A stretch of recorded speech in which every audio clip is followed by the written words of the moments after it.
The dandelion only wants to be the dandelion. It is actually connected and an integral part of the all. Native Americans talk about the original instructions, and those original instructions are what we came in with, and if we would leave ourselves alone, what would emerge out of us authentically and naturally. In terms of healing work, that's what we're coming back to. I understand what the Buddhists are getting at. What they're talking about is a sense that, yes, we're connected to the all, and so if you remove the self, then you just feel the all. But my first Buddhist teacher said, yes, do that for 2 minutes. So you know what it is, so that you know that you're connected, so that you know, so that awareness is always there, and then live your life.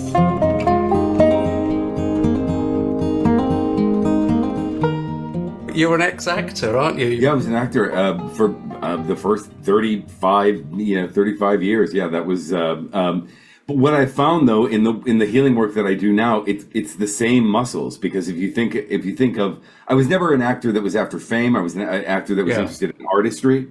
And if you think of, you learn the lines, you learn the blocking, and you hope for inspiration to come through, and it's really not that much different in my healing work. I have my wisdom and I have my and all of that, and then you hope for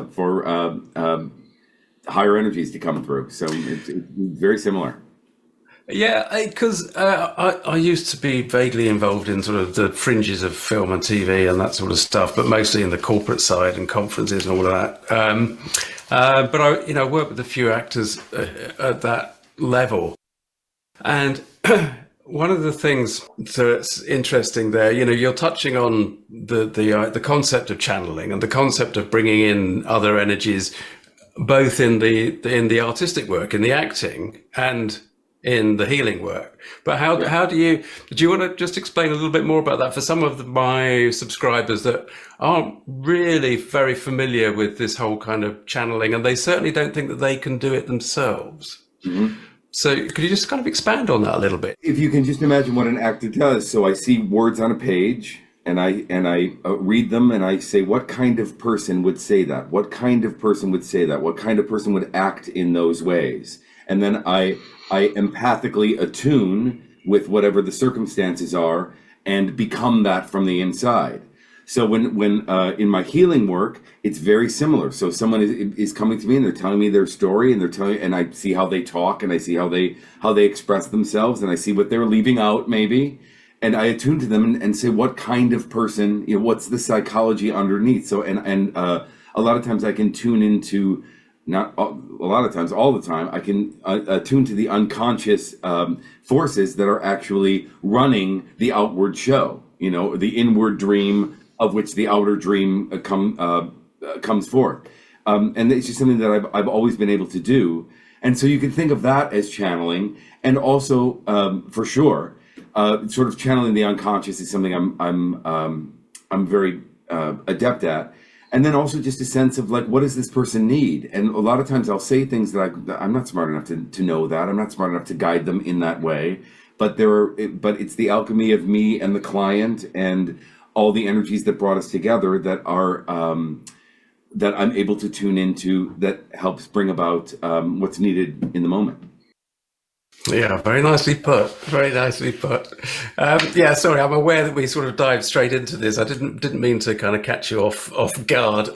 You're used to it. So the primary work that you do, your book is about shamanism. Remind me what the book's called, and when did you write that?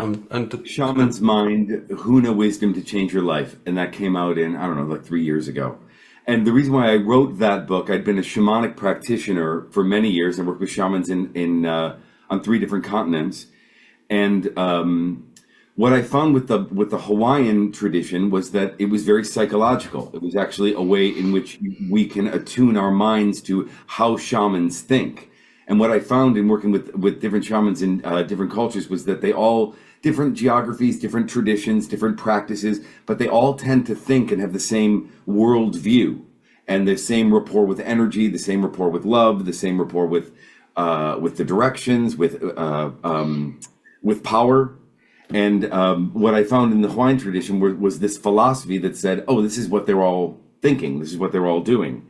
And it was a sort of way into universal shamanic cosmology from the perspective of psychology, from the perspective of thought. So, the sort of the hook on my book is that if you want to learn to think like a shaman, follow these seven principles that come from the Hawaiian tradition. They're very simple, but they're deep. And they really do enter you into that magical thinking and that attunement with nature. Would you say that attunement with nature is the real fundamental the fundamental thing that is running through all types of shamanism? Is that really all there is? It's all there is. Because nature is, and even when we say nature outside, it's only the European languages that even have a word that is that nature, that thing that is outside, that is separate from us. That's a very Western European concept. Generally speaking, it's more about a dynamic relationship with nature as a being of nature. Okay. We are also, so it's that, but for our healing in the West and to remove the culture, the sick culture from us, it is about our attunement with nature, because nature teaches us how to be. Nature is interconnected, interdependent. It co-evolves together. When there's a lot of diversity, that's actually a healthy ecosystem. Every being in nature wants to grow on its own behalf, wants to grow beyond its current circumstances, and is wildly interested in the things that will help it do that, and wildly interested in the things that won't, which are all really good ways for us to live. So nature really shows us how to be. Nature is anti-religion, in that in nature we're not trying to be good, which is we're trying to be true, and in nature everything is true, and authentic to what it is, honoring its own essence. Love that. I get it. Thank you. That's brilliant. That really is brilliant. Because it is the whole idea of simply just being and being. So when we talk about in human terms, we talk about, well, we're on this path to find ourselves, to find our real truth, to be ourselves, and to be what we believe we are in the world. But actually what you just summed up was actually, that's what nature does anyway. That's what that does. So there's the pattern, there's the template, follow that.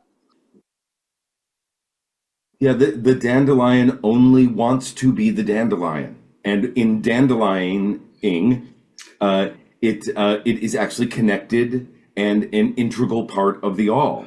And the Native Americans talk about the original instructions, and those original instructions are what we came in with, and if we would leave ourselves alone, what would emerge out of us authentically and naturally. And that's in terms of healing work, that's what we're coming back to.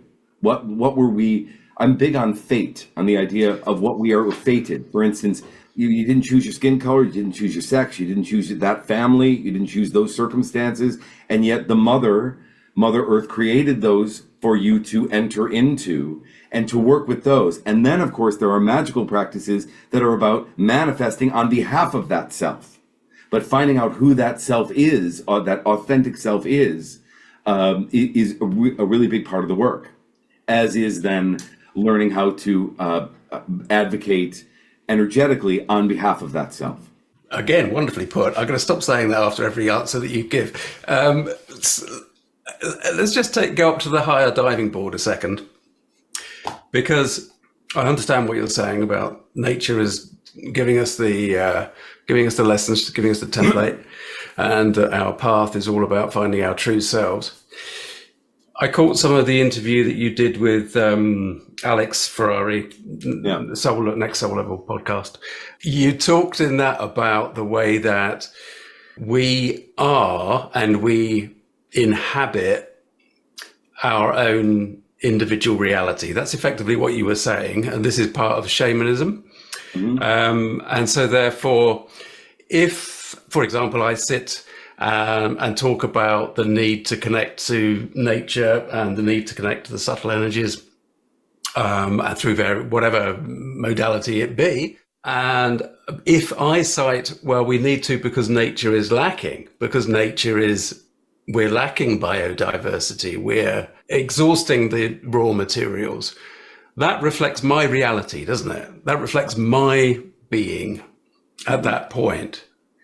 So the question sort of is, how does that sit with you as a shamanic practitioner? You're aware that your version of nature, of the reality, of the isness that in which you exist is a reflection of your inner self. Do you share with me these sort of concepts of lack or low resources and reducing biodiversity, or is that not something that is in your world? It's absolutely in my world because it's happening. You can think of it two ways. The indigenous mind is not Buddhist, meaning that it's not just about the unity. It's not just about the no self. So there is a separate self, and there is also a consciousness that is our relation to the all. And we're both. We are both a separate self and a relation to the all.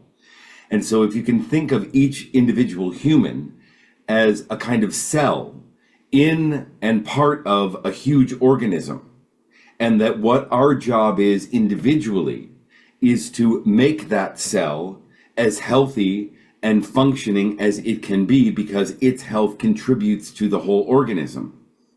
So the organism there's aspects of the organism that are not well, and that can feel daunting for us, and that can feel like that humans are a blight on the planet and all of that.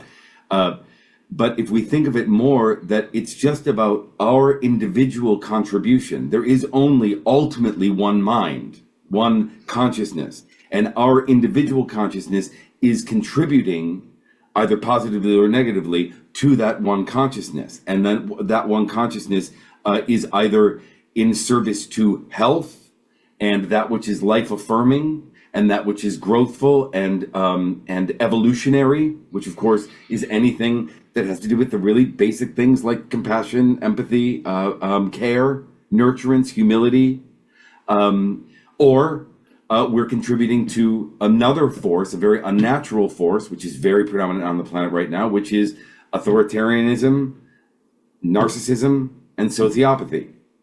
And those are the two big forces that are happening right now. And so our individual work is simply to attune ourselves and be in accord with what the planet is doing. What is the planet doing? It seems to want to keep going. It seems to it seems to be very interested in growing beyond itself. It's been doing that since its birth 5 billion years ago. And so it seems to want to evolve.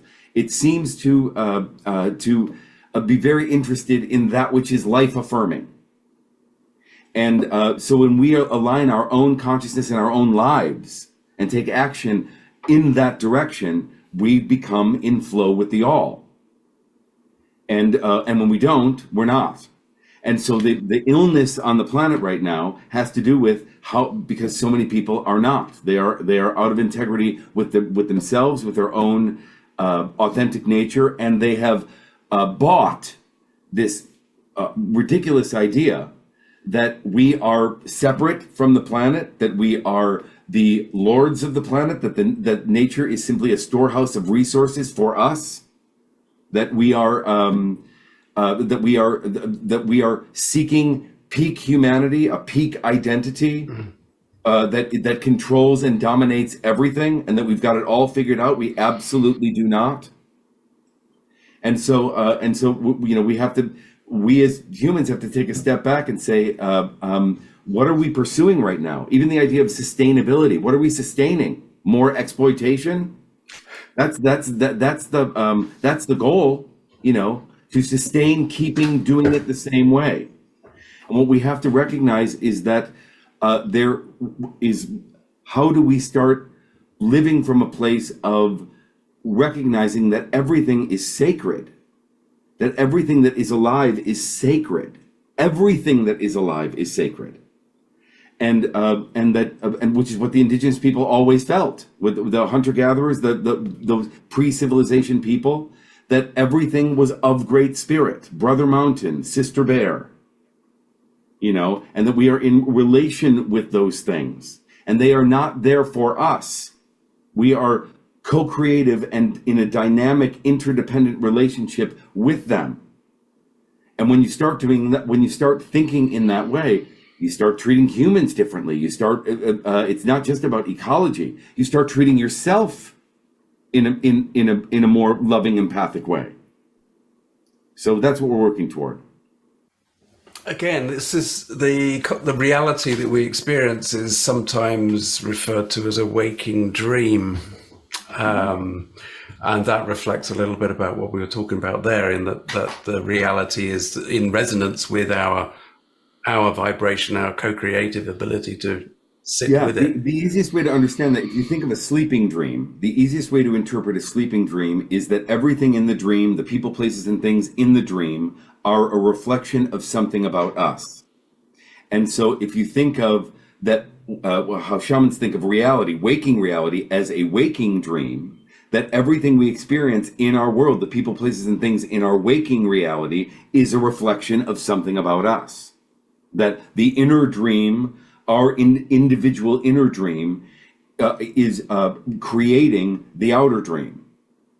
And so, and that's sort of the first principle of Huna, which says that the world is, or the world becomes, what you think about, both consciously and unconsciously. And that's what we are doing based on what we're cultivating inwardly. So I often give the example that if you want to take a walk in the forest and have the forest give you a message about a certain issue in your life, then you have to enter into the reality that the forest can do that. Otherwise, it's a walk in the forest, which is fine. But when we start entertaining the idea that we believe in certain realities that, again, are life affirming and growthful and imaginative and helpful, then we start entering into a world where we experience those things in that way. I'm reminded, actually, when you talk there about going into the forest and having getting the response that you expect. I'm reminded of when fairly early in my journey, I used to visit a lot of Neolithic standing stones, so stone circles, which of course were, your classic sacred site. And I would always enter them with the expectation that something mind-boggling is going to happen. And I would get messages as clear as the day. And, I know for a fact that if I hadn't have walked in there with such an open attitude and expectation that something great was going to happen, I wouldn't have got those messages. It would have just been, there's a whole load of stones around here. So it's exactly that case in point. That's right. And here's the thing, sometimes they don't. And that needs to be part of your process too. That's okay. And because it's not all, for the spirits, the energy to actually create phenomenological effects, it takes a lot of juice for them to do that. They'd rather we just know that they're there. Right. And so when we are lucky enough to have those experiences where we say that is certainly any synchronicity is that, but when we have that feeling of there's something there that is speaking to me, that's such a gift. But the idea is ultimately that we all recognize that that's happening regardless. There is another energetic, unconscious story that is always a part of our lives. Yeah, it's always there, irrespective of. So the wow moments that we can get on the spiritual journey, they're really just the signposts to say, right, come on, guys, you're on the right track and keep going. And then they tend to sort of die down, don't they? Those big wows. I bet you've had a million of them. I've had a million of them, but those peak experiences, I see this a lot with people who are really earnestly on trying to live a spiritual life, is that early on they get those peak experiences and they then forget.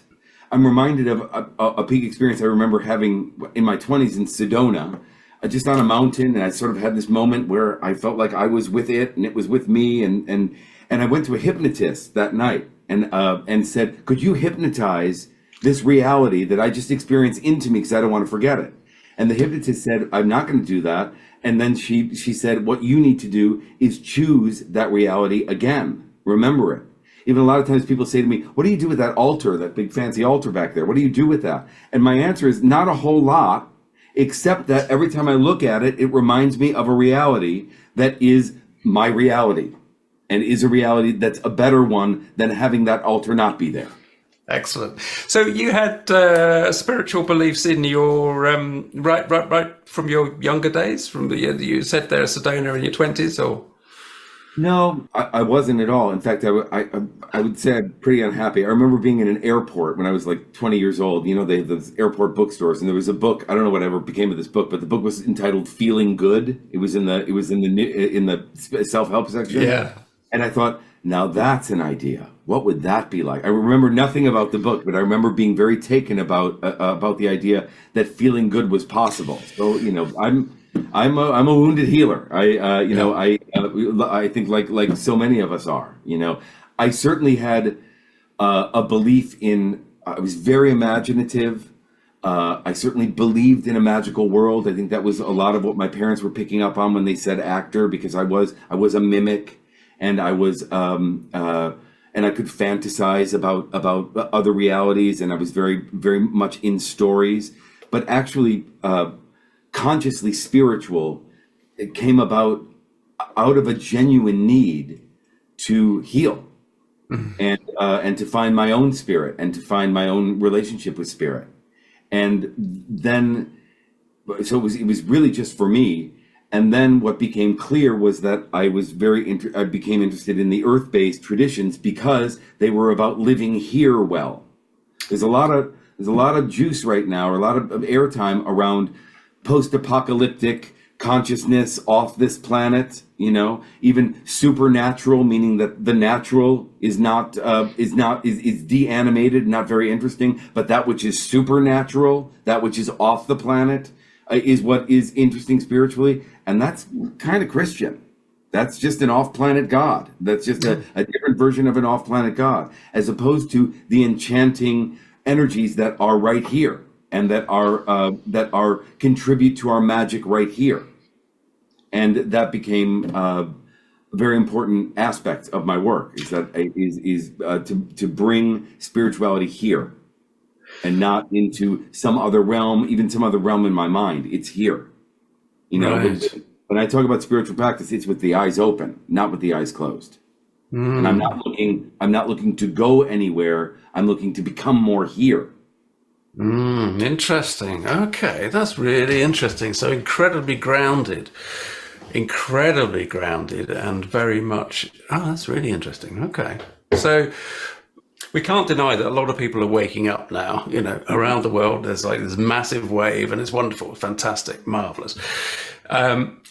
It can be a bit of a shock, the way that some people are sort of blasted open. It's almost like they haven't been listening, and then something happens that goes blam, you've got to listen, and they can get very rocked. Are you coming across a lot of people in your practice that are actually getting these sort of spiritual awakenings that are a bit like being blasted, and they're getting unsettled in their realities? But absolutely. If you can just think that we are, you know, you hear that bumper sticker that we are born for these times.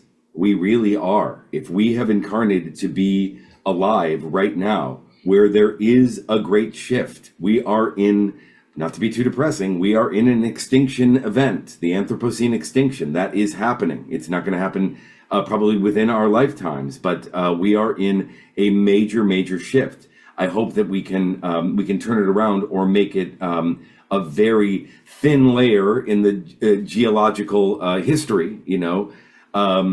But it's absolutely happening. We are recognizing that we can't keep doing it the way we're doing it. And everyone has an individual experience of that. Not everyone, so many people are married to a culture that is perfectly happy with enslaving them, with getting them to follow their rules, getting them to live a life where you send the money up. You know, the architects of reality have been quite nefarious in the way in which they have indoctrinated us all into following a culture where we are obedient to it. And so the The wake up, the slap upside of the head is about is our own individual spirit saying, you're not going to get where you want to go doing that, and you're not going to find yourself doing that. Very very simple example. If your dharma, your really life's goal, your purpose is to go open a bed and breakfast in Costa Rica, the culture isn't going to tell you that there's a possibility that that could ever happen. Anyone who does do that, it's because they have followed something inwardly within themselves, said essentially, screw you culture, screw you rules, screw you family expectations, this is what I'm going to go do. So when I talk about culture, I'm not just talking about CNN and that kind of culture and the capitalism. I'm talking about family culture, about anything that blocks us from our liberation. That's what we're removing in our healing. And so when people get slapped upside the head, it's because they're waking up to a sense of I can't keep doing it like this, And COVID was huge with that. COVID to me was very much, which goes along with Tibetan medicine and a lot of other things. COVID was a spirit, and it came in. And it was either going to kill you or it was going to rebirth you, and it did that for a lot of people, Yeah, there's a definite. I mean, I'm either very naive or I'm incredibly optimistic, because I do feel as though we were sort of. I know we're on the corner. We're kind of turning a corner, and there's it's really a significant time, and it's so important that we all do our bit. But I do feel like, yeah, we're going to be all right. Humanity as a concept is going to be all right. The Earth would always be fine if we consider it's the lump of rock hurtling through space.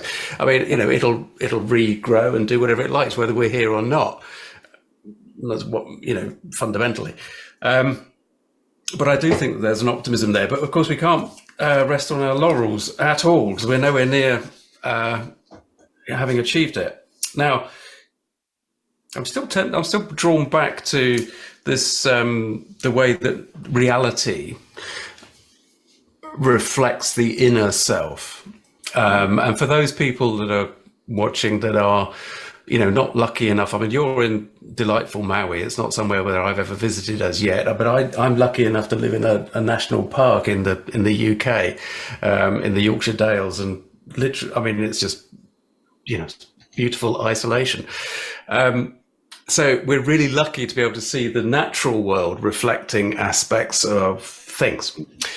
A lot of our viewers are living in urban centres, and, they've got parks, sure, and they've got trees and all the rest of it. But what would you say to somebody, or what do you say to people that live in urban spaces? How do they connect to that calming influence of well, we have to say it as a separate entity, the natural world? I think that the natural world is not necessarily calming. It's directive. And so if we can think of, even if we are in urban spaces, as a sense of what am I believing about myself? What am I believing about my relationship to the world, my individual relationship to the world? What is my worldview? And if that material is limiting, if that material is not very nice, if that material is riddled with, frankly, low self-esteem, then that is going to be what you a large part of what you're creating in terms of your own individual life. So if everyone whether or not you're directly connected to nature or not, and just to say that even that is absurd, because you are a being of nature no matter where you are, but if you can think that is what I'm thinking right now, is what coming up on my screen of awareness, is it growthful? Is it helpful? Is it going to get me where I want to go? Is there possibility in it? Is there movement in it? And if there isn't, it's not a true voice. It's not a true voice, because that voice doesn't exist in nature. Everything in nature is growthful and has movement in it and is in process. And when we organize ourselves and our relationship to the world as this is what it is, this is my I'm screwed paradigm, this is my I'm stuck paradigm that I believe, and I believe to such an extent that I don't examine it, and I even finance and give clout to it, then that's going to be your world. But you are basing your reality not on a true voice. Not every voice in our head is a true voice.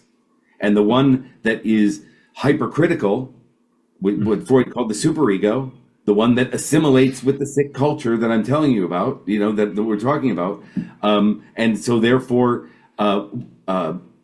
terrorizes you to not move, grow, create, love, self and other. That's the voice that's got to go. And when we tune into nature, we go, that voice isn't there. That's what we learn from nature. So what changed your life then, Jonathan? What changed you from being a slightly rather unhappy 20-year-old into this person that sits in front of me today? Well, healing is real. I think we have to say that out loud. It actually is a thing that can happen where we can, with work, enter into new paradigms of consciousness and realities within ourselves where things are better. And I have seen that in myself, and I've seen that in others. And the spirits, the spirits that hover around the planet that just want to help, that's what they want to help us with. They want to, because when we're that, we are co-evolving in dynamic relationship with ecology, because that's what ecology is doing. So it's that I recognize that healing is real, that you can actually let go of things. In shamanic work, we talk about extractions. So the idea that something has been introjected into me, there's an intrusion into me, someone's belief about me, the way in which I was treated, some trauma, something that I then form a sense of self around, and in shamanic work, we get that out. We actually extract that out. That's a thing. We cut cords with the things that we are connected to that are not helping us get us where we want to go. And it is about removing that stuff, and we really can do that. Now, we have an unconscious mind that is habituated toward the false self, whatever the false self is, that we have to keep working on, because it's not just about extracting it. It's also about extracting it and being in rapport with ourselves to be this new person without that thing that we've extracted. That's the part of the healing process. But that is the process. And we can all do that. We're all supposed to do that. So there's this term, isn't there, subjugating the ego, where, we're saying, right, well, we're living on a different level now. We're not paying attention to all of that stuff. It's exactly what you're talking about. It's about changing. But the ego is there for a reason. The ego is there as part of our humanness. So do we actually just address ego and say, yes, okay, we've got to judge the ego. Meaning that it's yes, we have an ego, and if our ego is who we think we are, and if I don't know that I'm a spiritual teacher, we're not going to have this conversation. My ego has now identified and connected with Jonathan as spiritual teacher, and that's why I'm here. Even the goal of the East of yoga meditation is no self. And from where I sit, women, minorities, alternative, gay people, we need more ego. We need more self, not less self. When you think of anyone who's oppressed, and so, so I understand what they're getting at, what the Buddhists are getting at. What they're talking about is a sense that, yes, we're connected to the all. And so if you remove the self, then you just feel the all. But my first Buddhist teacher said, yes, do that for 2 minutes. So you know what it is, so that you know that you're connected, so that awareness is always there. And then live your life. Live your life with that. You have that empathic awareness that you are part of the all. But at the same time, who are you? I'm wildly interested in who you are authentically. Who I am authentically is what has emerged as spiritual teacher, and I have to own, my ego has to own that. I mean, you've trained in a lot of modalities to become this spiritual teacher. So this path that you've trod, did you do that out? What drove you to those teachings? What gave you the urge? I've got to learn that, or did it just come to you? I mean, I don't mean the learning. I mean, did the opportunity just arrive? No, I think I'm a Virgo. I think God is in the details. I just think I just what I have found in my own life is that, well, one thing, just universal truth: avoidance sucks.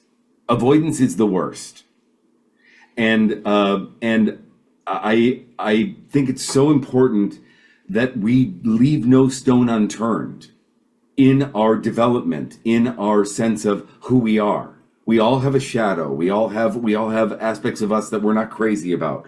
We all have whatever, and to address that and to be in rapport with that, to tell the truth, for goodness sake, to really tell the truth and to actually seek truth. There is such a thing as truth, even in this world right now where truth is up for grabs. There is a truth, and truth is a felt experience. And you have to be self-esteemed and content with yourself and in your own power to actually feel that in yourself. Have a rapport with the felt experience of truth. And that's work. And it's satisfying. But it also is about that you don't really get away with a whole lot, but one of my favorite spiritual teachers, she says, she was asked about what the best diet is. And she said, eat cat food. I don't care. Just tell the truth. If you eat cat food, you're going to be fine as long as you're telling the truth. And so that's just been something that I'm very interested in. And the Lahaina fires, I live on Maui. The Lahaina fires just happened. And the next day, rather than mourning, rather than conversations about climate change, that did sort of happen, rather than conversations about the Hawaiian indigenous culture and the way in which it is being undermined and historically and otherwise, it's conversations about Chinese laser beams and government conspiracies and all, and there's so much interest in pulling us away from that felt sense of truth. And the Lahaina fires were about fire and air and burning the original Hawaiian kingdom to the ground to say that the Hawaiian indigenous culture is not an artifact behind glass, as it is in that town, in the museums. It needs to be released and lived, and we need to start over. Yeah. Okay. Yeah. The clearing power of fire. Amazing. Same with water and what have you. So, tell us about your work, though. What is it that you do with people? You do various aspects of work. One of the things that I've noticed on your website is you do what you call men's work. Mm-hmm. Tell me about that just briefly, and then about some of the other modalities that you go through with people. Well, when we talk about the sick culture that teaches us things that aren't true, men are really, women are certainly the sort of victims of that, but men are too. And there is a sense of what a man is, what a man should be, that doesn't allow a man to actually be a truly loving, empathic agent in the world. They're just supposed to be this superhero machine, unfeeling, robotic, dominating, etc. And so what I found in just working with so many men is that that no one taught them. No one taught them anything different. Men's work, as we understand it in the consciousness culture, is 1995, where we started talking about men a little bit differently, and what the true essence of masculinity is, which is to be soft and feminine enough in order to give your gift, in order to actually expand the other. But how I expand the other is based on how sensitive and aware I am about what needs expansion. And that's not something that men have been indoctrinated into being takers, not givers, even though we have the equipment to give, the physical equipment to give. And so recalibrating that. And women then need work about, if there is that kind of guy who is going to, guy, masculine, these gender things are, they are what they are. But if there is that kind of person who wants to give the gift of their awareness empathically, that I, as the feminine, have the self-esteem to receive it and know that I deserve it. And so it's about upping our care and awareness of each other, and getting out of these patterns of, if you think of masculine archetypes, it's kind of like, the bad boy, the asshole CEO, the dweeb, the soft man. These are what men have to choose from. They're not great choices. So that's just something that has come up in my work, and then I just began really endeavoring to understand, what are my men suffering with? What are they? Men don't have a good rapport with their pain. I'm not supposed to feel this feeling. I'm not supposed to be feeling this. Well, yes, you are. So it's that. It's that. Okay, good. Well, hopefully some of our viewers will pick up on that. And some of the other aspects that you do, spiritual counseling. You're also an ordained minister, aren't you? Is that right, or have I got that slightly wrong? Yeah. Years ago, I went to seminary for a couple of years, Interfaith Seminary, and that actually introduced me to. So I looked at all the different major faith paths, and that was actually what led me to Earth Wisdom. That was one module, and that was the one that resonated. But yeah, I've been at it a long time. And spiritual counseling is just it's mostly the work that I do, and it's about that there is a spiritual context that is happening within our lives, and we are co-creating with who we are, the energies that we came from, and the energies that help us become more of who we are. And so spiritual counseling is about being in that process together, and being in relationship with someone who is holding the client's highest potential, holding the reality of where the client is, holding the sense that to get from here to there, you're going to need faith. Which is what I don't understand about contemporary clinical psychology is faith isn't the thing. I don't know how you get from here to there without faith. I don't know, but and so it's that work. It's about recognizing that there is a spiritual and evolutionary story that is happening in addition to our lived story here, and that they go together, and that they are not separate. So that's the essence of spiritual counseling. Excellent. And where do people find you? Where's the best place for you? JonathanHammond.com. If you put in Jonathan, not that I call myself this, but if Jonathan Shaman Maui, I'm going to come up. But JonathanHammond.com is the easiest way to find me. Okay, well, we'll pop that beneath the thing so people can dig you out. And your book is The Shaman's Mind, Huna Wisdom to Change Your Life. Available at all good bookshops, as they say. And there's two classes coming up too that are on my website. Class based on that book. I have a Shift Network course, which the ink isn't even dry in terms of it hasn't even been announced yet, but that's going to happen in September. So your Glidewing course is actually May the 18th, and I'm not sure when this one's going to go out. It may be in time for that, but I think we might have just missed the boat. But good. Do they come around again? Do you do that? I don't know how that works. That course runs about 3 times a year, so that'll okay, cool. Yeah. So I have a mailing list on my website, and that'll keep you connected.